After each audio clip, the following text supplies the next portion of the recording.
Hi guys, so yesterday we spoke about the whole structure of your session and how what you want to create is like a bell-shaped curve in your session where you take yourself from a state of being in like a rested state to being in a working state and very kind of highly connected to exactly what you're doing, and then working that back down again after the session, and that's how to healthily complete your session.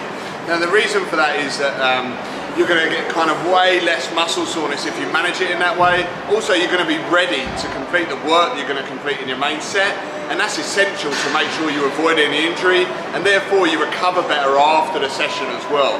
So what we're going to do now is just chunk down each of those sections, the 3 sections we spoke about in the last video, into pre-set, main set and post-set. So here we're going to talk about the pre-set today. And this is the process I want you to understand. Now, you'll have some preferences towards how long you spend on each of these things, okay? But I'll just point out a few of the tips and guidelines that I like to give people when they're working through their warm-up routine today. So you're always going to start with a warm-up, which is a raising of temperature, raising of blood flow, and starting to get the body kind of nicely engaged and warmed up, and mentally as well as physically. So you're starting to think about exactly what you're going to do during your main set. The length of the warm-up is going to be normally between 5 and 10 minutes. Some people do like to take it a little bit further, and that is just one of those things that's down to your personal preference. If you feel like you want an even greater elongated warm-up, then take it.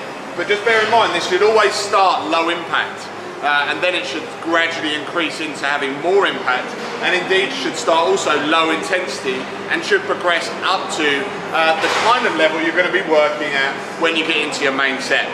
So if you've got a zone 3 effort to do during your main set, what you're looking to do during the warm-up is transition from that rested state just slowly up and just starting to touch on that zone 3. So maybe not actually into zone 3, but just to the top of zone 2. That would be cool.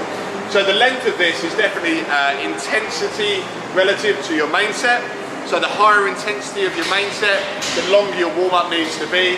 And it's also like your personal preference as to how long it lasts.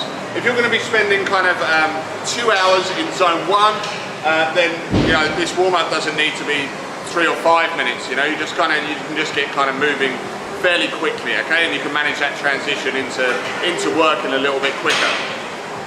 The next stage of your warm-up is your massage and your dynamics.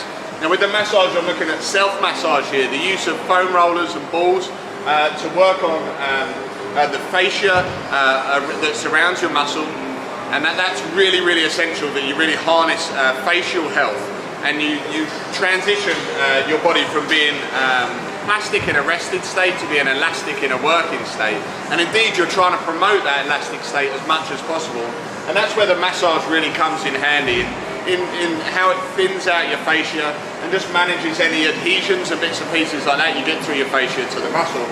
And also here your dynamics, and what I mean by dynamics are dynamic mobilizations, which are going to be weakness and activity specific.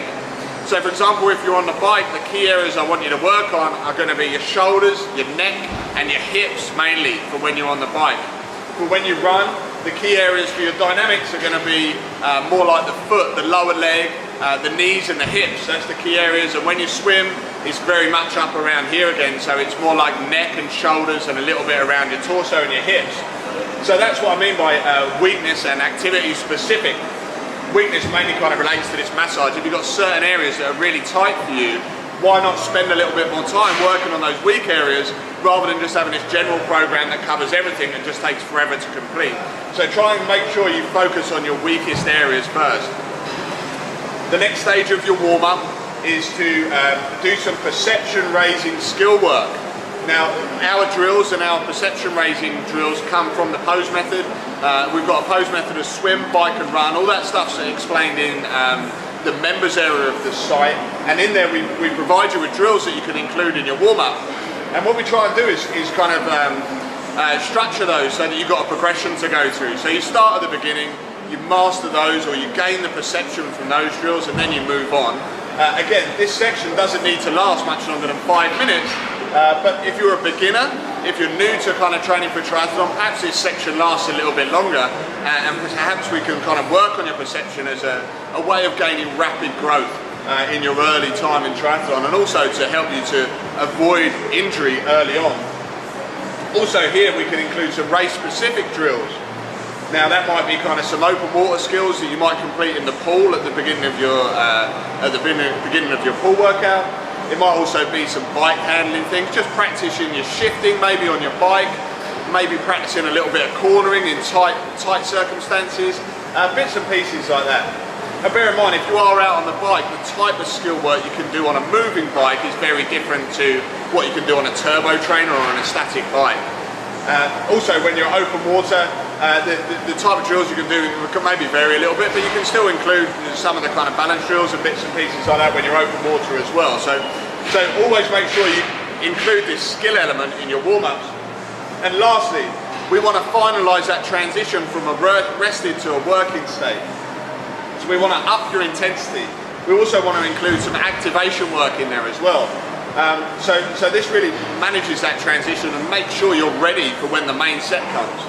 Now what a lot of clients' feedback is, when they start in their main set, they feel like it takes them a little while to transition from that rested to their working. And what I'd suggest is that actually your warm-up hasn't prepared you properly to start your main set.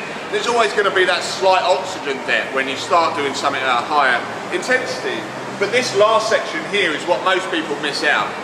So for example, after completing this lot with the swim squad this morning, the last activity we did was to get out of the pool, do some dry land swim drills for like 30 seconds, not for long, get straight back in the pool, and we swam a quick 25 off the back of the dry land swim drills, and we did 4 repeats of that. Now that kind of really got us activated and really upped our intensity before we started the main set, and it kind of definitely made us feel kind of like we were more ready to get into the main set. Okay, so that's your preset routine. Let me know if you've got any questions, and I'll be back early next week with the next stage, which is going to be discussing how to structure your main set, and then also next week we're going to look at your post-set routine and what to do about that. Okay, cool. Let me know if you've got any questions. Cheers.